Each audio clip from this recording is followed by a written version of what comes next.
La violencia es aquello que se ejecuta con fuerza y brusquedad. Es un comportamiento intencional que puede ocasionar daños físicos o psíquicos en una o más personas. Bienvenidos a Ley de Vida, los saluda Yesenia Castañeda. Hoy hablaremos de un tema delicado, violencia familiar.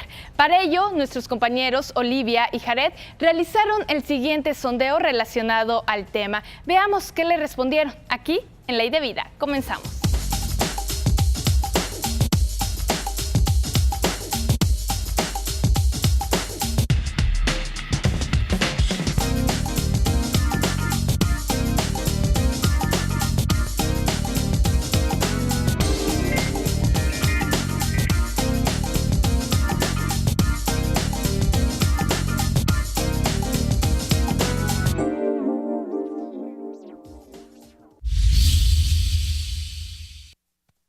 ¿Qué tipos de violencia familiar conoce? La física, la verbal y la psicológica, que viene siendo casi mismo que la verbal. Pues está la violencia verbal, que es toda clase de insultos hacia tu pareja, hacia tus hijos o hacia algún otro miembro de tu familia. La violencia física, que ya es el maltrato directo, o sea, golpear, agredir de alguna otra forma. Y la violencia psicológica va muy de la mano con la violencia verbal, porque se puede basar en insultos. Puedes decirle a tus hijos, no sé, eres un inútil o no sirves para nada, que se siente ese rechazo, pues causa un daño severo psicológicamente a esta persona. La violencia física, que puede incluir los golpes. Entre la psicológica también el tipo de palabras que se usan, no solo los gritos, sino el degradar a las personas o el usar como hacer menos a tu pareja es parte de esa violencia. Yo creo que son los tipos que conozco. Física, psicológica, verbal, y pues es cuando la pareja, en este caso a veces la mayoría de los hombres son los que agreden a sus esposas o a sus parejas, ¿no? Con insultos, agresiones, violaciones, incluso el tocar su cuerpo sin consentimiento de la misma, pues eso también es violencia.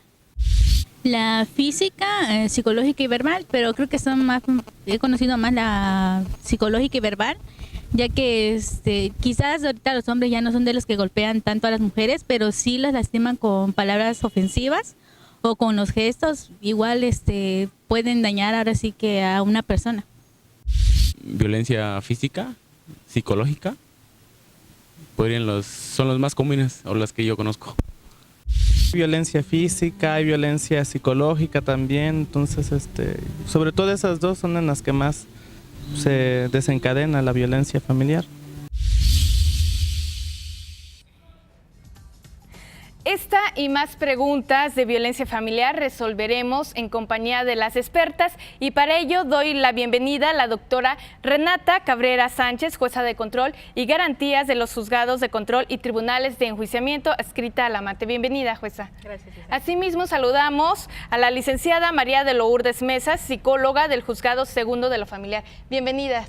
Como siempre, un gusto que nos acompañen, y bueno, es un tema delicado, pero importante tratarlo en este programa, y me gustaría iniciar con usted, juez, que nos platique en qué consiste la violencia familiar.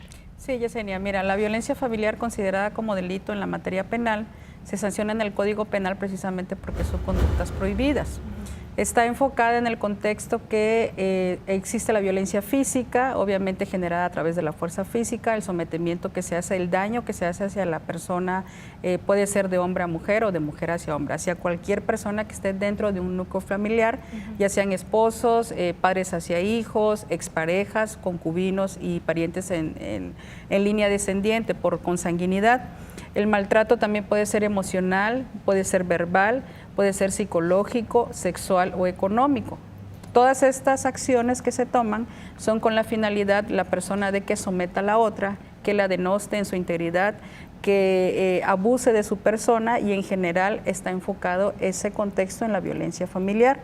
También es importante decirte que es un delito obviamente que se sigue por querella de parte cuando se trata de personas adultas, pero cuando se trata de menores o personas incapaces, el Estado sigue la persecución de oficio precisamente por su gravedad, y cuando se trata de personas menores de edad o adultos mayores de 60 años, las penas se agravan en ese contexto. Claro, acabamos de escuchar un sondeo donde la gente nos platica o conoce algunos tipos de violencia, pero existen más, platíquenos cuáles son. Te comentaba, además de la violencia sexual, que efectivamente no porque se tenga la relación de pareja, puede ser desde novios, concubinos, esposos, significa que se tienen los derechos sexuales sobre precisamente la pareja.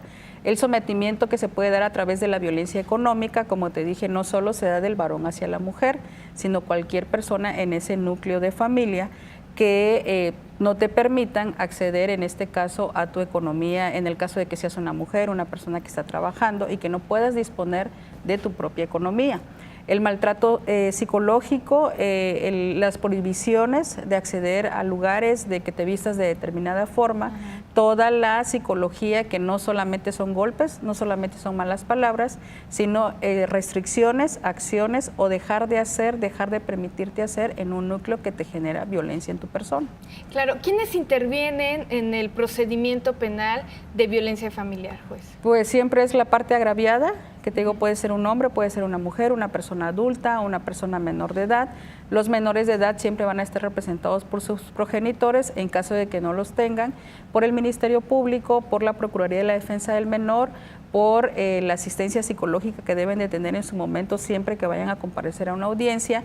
El Ministerio Público representa los intereses de las partes agraviadas, el asesor jurídico, que es el abogado de la parte agraviada, la parte que esté siendo investigada, que en este caso se le llama imputado cuando comparece a audiencia, su abogado, su defensor, y cuando se requieren asistencia, psicología y pedagogía correspondiente.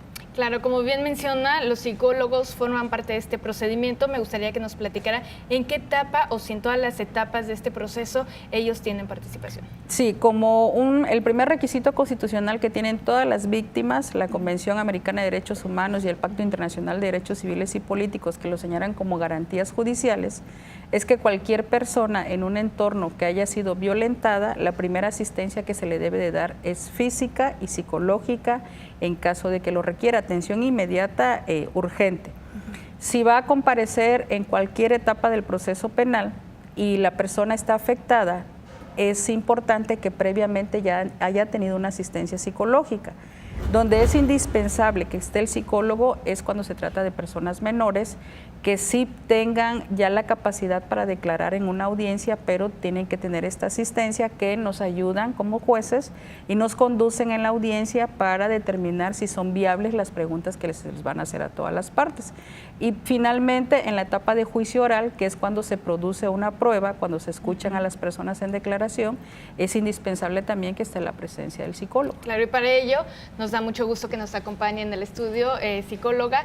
Platíquenos para dar inicio sobre su participación. ¿Cuál es la importancia o la relevancia de la participación de los psicólogos en esta materia? Bueno, pues gracias por la invitación. Es muy relevante porque tenemos a menores de edad que tenemos que acompañarlos en este procedimiento.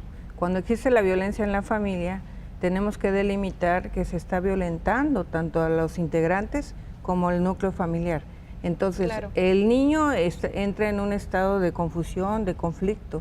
Es cuando tenemos que nosotros, cuando ya es un proceso que está una querella y hay una queja, ya tenemos que hacer ese acompañamiento. Obviamente tenemos el ordenamiento de los jueces que nos ordenan pruebas de capacidad para que nosotros los psicólogos determinemos si tenemos esa capacidad del menor de acuerdo a su edad, a su madurez, a su grado de comunicación verbal y no verbal, pueda estar ante un evento de una audiencia. En esta audiencia se hace esa prueba de capacidad previamente para que en el juicio oral de igual forma acompañemos al menor. En todo momento la idea es atender el interés superior del menor y proteger que no se vulnere más el estado psicoemocional del menor.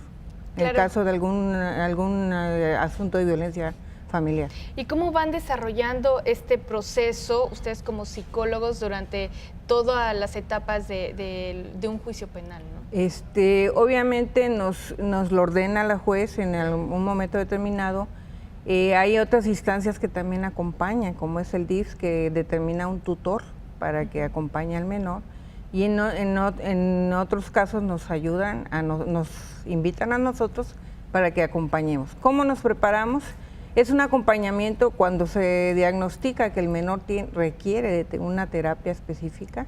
se le sugiere aquí hasta el juez para en todo momento fortalecer ese estado de confusión, de conflicto que puede tener el menor.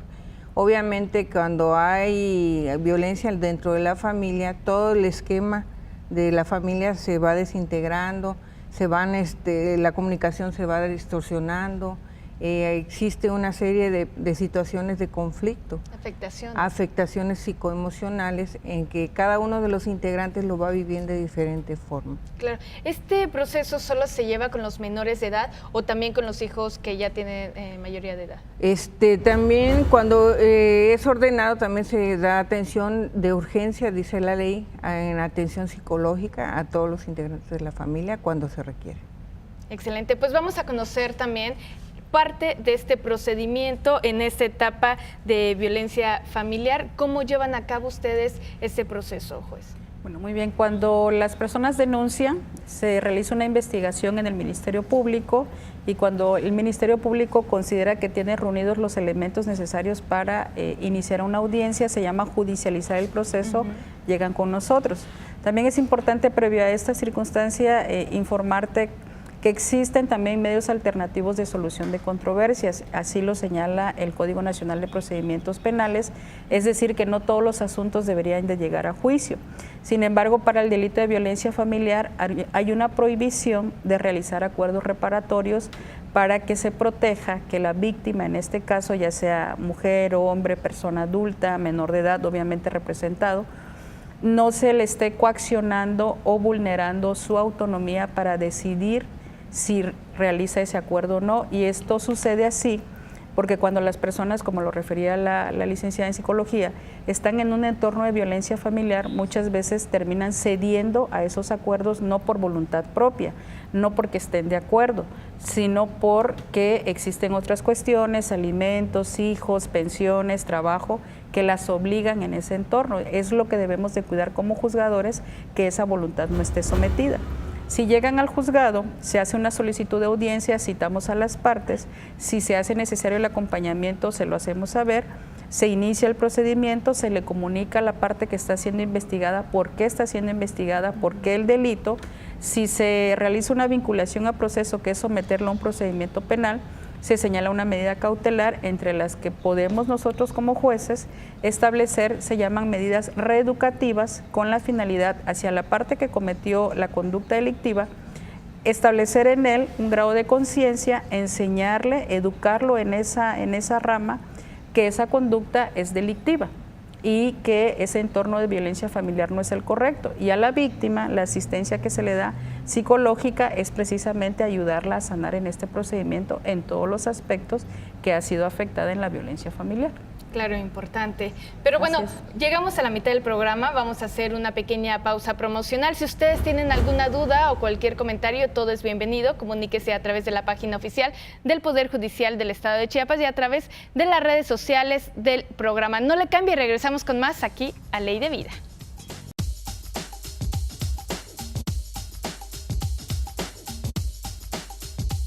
Nadie puede ejercer sobre otra persona violencia física, psicoemocional, sexual, económica, patrimonial o contra los derechos reproductivos.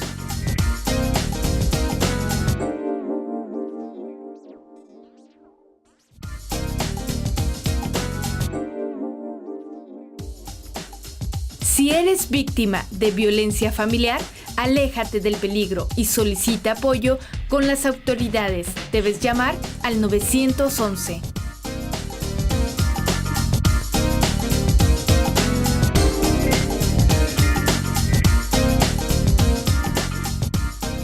Gracias por continuar con nosotros. Estamos hablando sobre violencia familiar en compañía de las expertas. Jueza Renata, antes de irnos al corte promocional, hablábamos del procedimiento penal en violencia familiar. Me gustaría que nos platicara cuál es la etapa más difícil y por qué.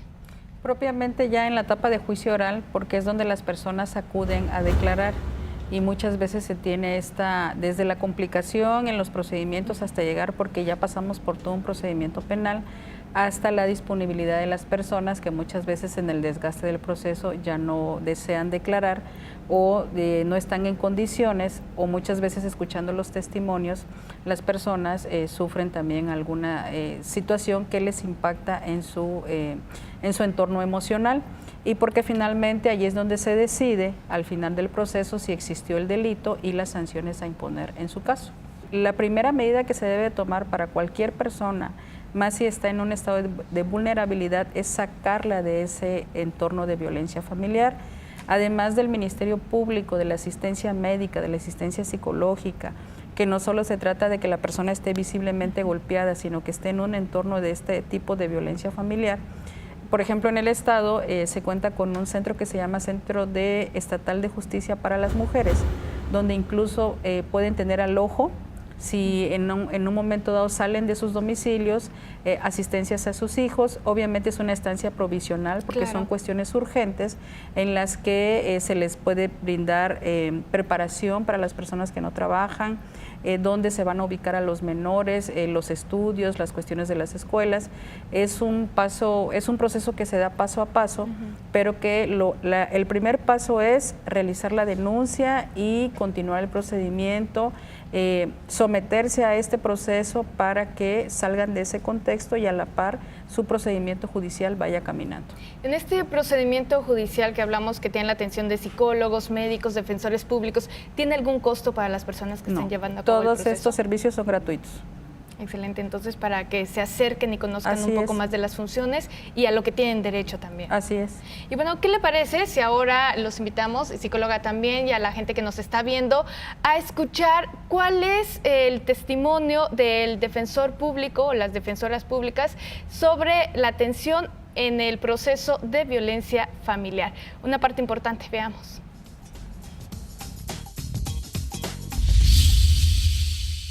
En los juicios de violencia familiar, como instituto, acompañamos al actor, en este caso la persona que está siendo violentada, durante todo el proceso.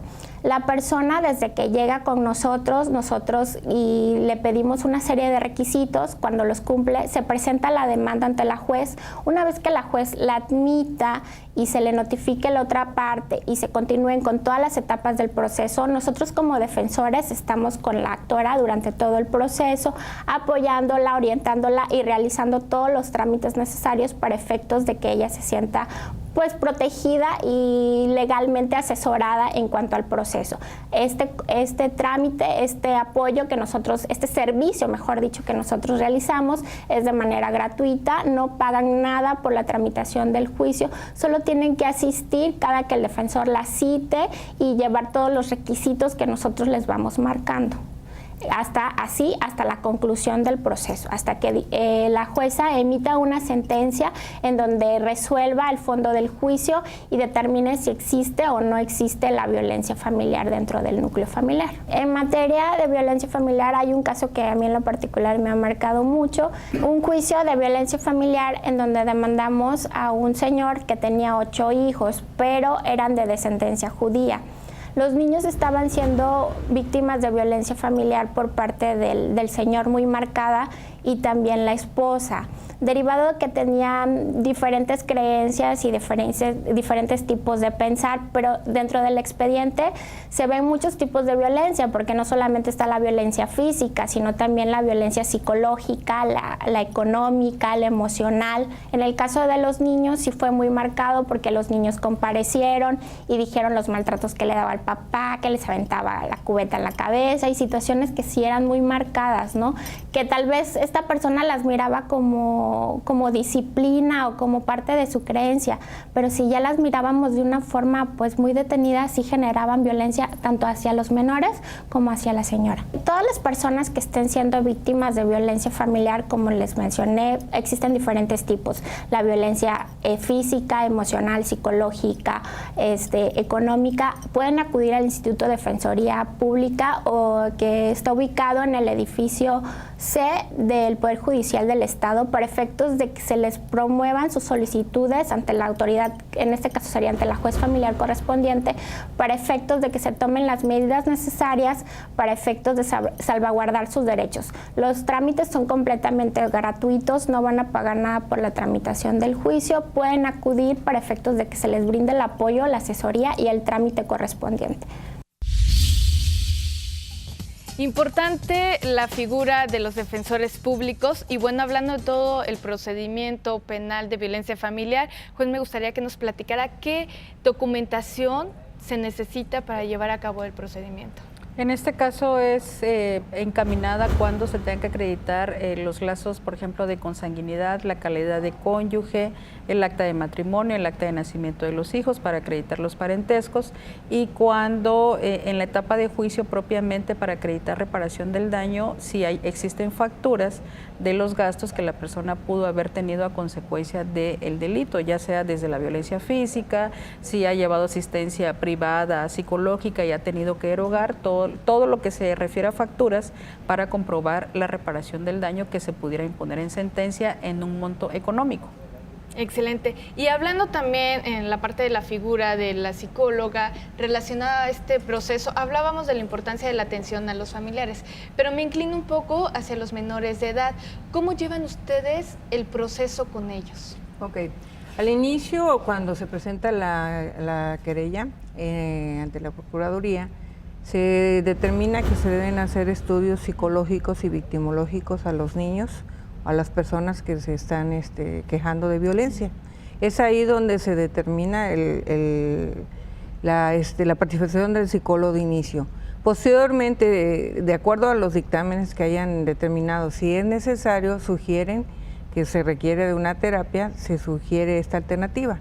Ya durante el juicio oral es donde ya se hace el acompañamiento a los menores para que estén en todo momento protegidos en su estado psicoemocional. Invariablemente la violencia va a desquebrajar el núcleo familiar, los integrantes van a estar en un estado de conflicto, de confusión, las situaciones de comunicación, los valores, todo se vaya distorsionando, va a haber secuelas como puede ser un estrés postraumático, va a haber situaciones de ansiedad, va a haber incluso depresión, hasta puede haber detalles de suicidios o muerte. Y en los menores pues va a haber bajo rendimiento escolar, va a haber problemas de conducta, la movilidad en la forma de hacer las cosas va a bajar. Entonces tenemos que atender a la familia. Todas estas atenciones en un momento determinado al inicio se van a ir canalizando ante las instituciones pertinentes como es el DIF o la Fiscalía de las Mujeres, en donde hay psicólogos, hay personal especializado que va a atender. Estos servicios no cuestan nada, pero sí tenemos que acudir a denunciar la violencia. Claro. Pues estamos por finalizar el programa. ¿Qué le recomienda a las personas, a las familias que están pasando por un proceso de violencia familiar? Pues ante todo, sabemos que hay grupos vulnerables de mujeres, de discapacitados, de personas ancianas, de niños y adolescentes, principalmente que están padeciendo violencia. Les recomendamos pues que tienen que hablar. La violencia se tiene que romper en el momento que nosotros hablamos y denunciamos y acudimos ante las autoridades correspondientes. Este mecanismo se va a romper y tenemos que encontrar redes de apoyo, familiares, amigos que nos ayuden a enfrentar esta situación. La persona que es violentada por lo regular se siente solo o llega a un estado de ansiedad o desesperación porque no sabe o no sabe a quién recurrir. Obviamente tenemos que capacitar a la gente, tenemos que sensibilizar, educar a los niños en la escuela. ¿Por qué? Porque si un niño que es violentado probablemente va a repetir esa conducta de violencia cuando sea mayor o con sus amiguitos. Entonces tenemos que educar a la población, tenemos que hacer programas como este tipo de programas que se hacen, en donde tenemos que dar información a la gente a dónde tiene que recurrir, qué es y qué son las consecuencias de la violencia. Excelente psicóloga. Y jueza, para finalizar, me gustaría que también diera su opinión relacionado a este procedimiento penal de violencia familiar a la gente que está pasando por esta situación. Sí, gracias, Yesenia. Me sumo a lo que ha dicho la licenciada. Es muy importante abrir las brechas, hablar, el poder de la palabra sí tiene ese efecto, y seguir todos y cada uno de los pasos del proceso, ir educándonos tanto nosotros como personas, las personas que son violentadas, para que estos ciclos se vayan rompiendo, y sí tener paciencia, tener fortaleza, porque es muy necesaria, y tener la creencia que todo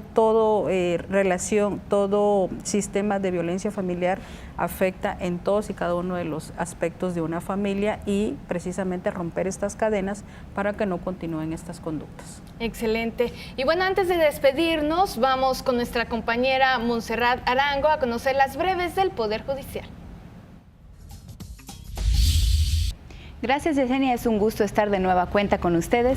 El día de hoy hablaremos de las firmas de convenio que realizó el Poder Judicial del Estado, tanto con el Centro Iberoamericano de Investigaciones Jurídicas y Sociales como con el Consejo Coordinador Empresarial. Acompáñanos a ver la información. El magistrado presidente Rutilio Escandón Cadenas firmó un convenio de colaboración entre el Poder Judicial y el Centro Iberoamericano de Investigaciones Jurídicas y Sociales, CIJUS, el cual estará basado en el intercambio de capacitación con el fin de consolidar y promocionar el respeto y protección de los derechos humanos. Del mismo modo, se celebró la firma de convenio de capacitación con el Consejo Coordinador Empresarial del Estado, el cual tendrá la finalidad de dar a conocer la operación y alcance del nuevo sistema penal y de la justicia alternativa. En este sentido, la capacitación gratuita para apoyo de los empresarios locales consistirá en talleres, conferencias y cursos sobre la reforma constitucional en materia de seguridad, justicia penal y justicia alternativa.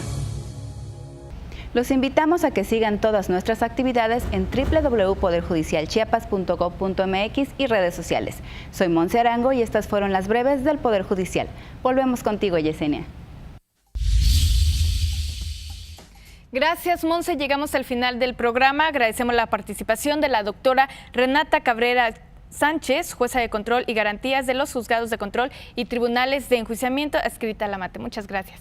Asimismo, la participación de la licenciada María de Lourdes Mesa, psicóloga del Juzgado Segundo de lo Familiar. Muchísimas gracias. Y bueno, los invito a que nos acompañen en la siguiente emisión, ya que estaremos hablando de otro tema delicado, divorcios. Esperemos que nos acompañen el próximo martes en punto de las 9 de la noche. Agradecemos también la colaboración de Aquino Atelier por el diseño de vestuario y a Mex Estudio de Belleza por el diseño de imagen. Soy Yesenia Castañeda. Gracias por habernos acompañado y los espero el próximo martes aquí en Ley de Vida. Hasta luego.